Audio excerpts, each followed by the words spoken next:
আজকে দেখাবো কোনো রকম বালি ছাড়া কিভাবে খুব সহজে পারফেক্টলি বাদাম ভাজা যায়। তার সাথে থাকছে অসংখ্য টিপস, যাতে বাদামের সাথে সাথে নিজের মন মেজাজও ফুরফুরে হয়ে যায়। Hello everyone, welcome back to my channel Ishanaz kitchen. বাদাম ভাজার জন্য আমাদের লাগবে বাদাম আর সাথে লাগবে লবণ। হ্যাঁ, আজকে আমি বালির পরিবর্তে লবণটা ব্যবহার করব। তাহলে চলুন দেখে নেওয়া যাক। তবে লবণটা স্বাদের জন্য না, কিসের জন্য ব্যবহার করছি একটু পর বলছি। পরিমাণে আমি এখানে 1.5 কাপের মতো বাদাম নিয়েছি। লবণ এখানে আমি 1/2 কাপের থেকে বেশি নিয়েছি। এখন বাদামগুলো প্যানে ভাজার আগে প্যানটাকে একটু প্রিপেয়ার করে নিতে হবে। প্যানটা আমি প্রথমে গরম করে নেব, তারপর লবণটা দিয়ে দিচ্ছি। লবণটাকে আমি 4-5 মিনিট এভাবে নেড়ে চেড়ে গরম করে নেব। আঁচটা মোটামুটি মিডিয়াম থাকবে। এখন বাদামগুলো দিয়ে দিলাম, অল্প রেখে দিচ্ছি।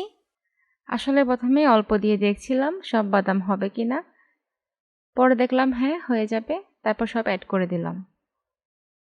প্যানে বাদাম বেশি হয়ে গেলে আবার ভালো ভাজা হবে না। আমার এই প্যানটা 26 cm আছে, সেই অনুপাতে আমি 1.5 কাপ বাদাম এখানে ভেজে নিচ্ছি। চুলোর হিটটা কী অবস্থায় আছে দাঁড়ান আপনাদের একটু দেখাই। দেখুন আমি লো টু মিডিয়ামে রেখেছি। বাদাম ভাজার জন্য আসলে আমাদের আর কিছুই দেওয়ার নেই, শুধু টেম্পারেচারটার দিকে খেয়াল রাখতে হবে। তাছাড়া আরেকটা সবচেয়ে বড় কাজ হচ্ছে বাদামগুলো বারবার নাড়াতে হবে। বারবার এভাবে নাড়িয়ে চাড়িয়ে আমাদের ভেজে নিতে হবে, তা না হলে কিন্তু লবণও পোড়া লাগবে, আবার বাদামও পোড়া লাগবে। আর বাদাম ভাজা হয়েছে কিনা সেটা কিভাবে বুঝবেন? প্রথমত বাদামের একটা কালার চেঞ্জ হবে, আর বেশিরভাগ বাদামই দেখবেন একটা আওয়াজ করছে, ঠাস ঠাস করে ফুটে আওয়াজ হয়, তার মানে বাদাম ভালো ভাজা হয়েছে। আর সবচেয়ে যেটা ইম্পর্ট্যান্ট সেটা হচ্ছে একটা ভালো স্মেল আসে। রাস্তায় বাদাম ভাজলে মামারা যেরকম একটা ভালো স্মেল আসে, সেই স্মেলটা পাবেন, তাহলেই বুঝবেন। অনেক সময় হাতে নিলে দেখা যায় আপনার উপরে ছালটা উঠে আসছে, অনেকে মনে করেন যে কি চামড়া উঠে আসলে হয়তো বাদাম ভাজা হয়ে গেছে, কিন্তু না, আসলে ভিতরে কাঁচা রয়ে যায়। ওজন্য কোনো বাদাম যদি আপনি চাপ দিলে, এভাবে চাপ দিলে যদি এভাবে চাপ দিলে যদি খোসাটা উঠে আসে, তারপরে একটা বাদাম আপনি খেয়ে দেখবেন, তাহলে বুঝতে পারবেন মাঝখানে হয়েছে কিনা। এই যে দেখুন আমার চামড়াটা উঠে গেছে কিন্তু ভিতরে সিদ্ধ হয়নি, মানে এটা আরো ভাজা হবে। এই বাদামগুলো মিনিমাম আমাকে আরো 5 মিনিটের মতো ভাজতে হবে। আমাদের বাদাম ভাজা কিন্তু শেষ। এবার একটা প্লেটে নিয়ে নিচ্ছি। আর হ্যাঁ, লবণটা কেন দিয়েছিলাম একটু বলি। লবণ বা বালি আমরা কিন্তু স্বাদের জন্য কেউ ইউজ করি না, এটা দেওয়া হয় টেম্পারেচারকে কন্ট্রোল করার জন্য।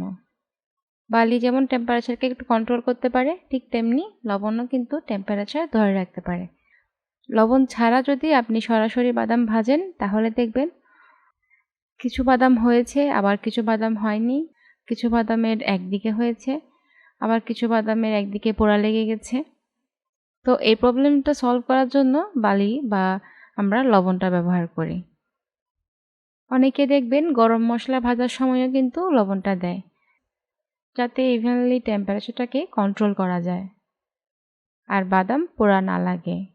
আর হ্যাঁ, কোনো জারে ভরার আগে অবশ্যই বাদামগুলোকে ঠান্ডা করে নেবেন।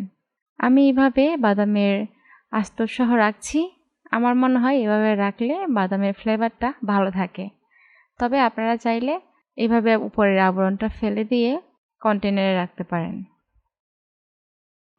আজকে খুব সিম্পলি বাদাম ভাজার রেসিপিটা আপনাদের সাথে শেয়ার করলাম। কেমন লাগলো কমেন্টসে জানাবেন কিন্তু। Thank you.